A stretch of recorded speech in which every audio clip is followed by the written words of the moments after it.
اس طرح کی جکڑ بندیاں جو ہے معاشی دجالی جو نظام ہے دنیا کا معاشی، جو انہوں نے فرمایا تھا کہ جو دجال کو مانے گا اسی کو کھانے کو ملے گا،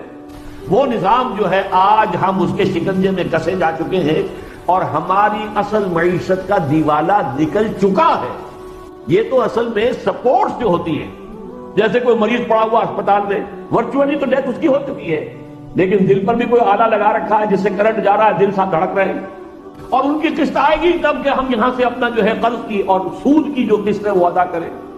ہماری معیشت اب صرف اس ایک چکر میں ہے، اور ہماری موجودہ حکومت کی ساری مسائل، ساری جدوجہد صرف اس پر مرکوز ہے کسی طریقے سے ٹیکس کا بیس براڈ ہو، ٹیکس کی مقدار بڑھے، ہمارے ریونیوز زیادہ ہو، تاکہ ہم سود ان کا ادا کر سکیں، تاکہ ان کی طرف سے فریش لونز ہمیں مل جائیں۔ کہیں سے خبر آ جاتی ہے ری شیڈولنگ کی تو بڑی خوشی ہو گئی، جشن من گیا۔ یہ ہماری معیشت کا حال ہو چکا ہے۔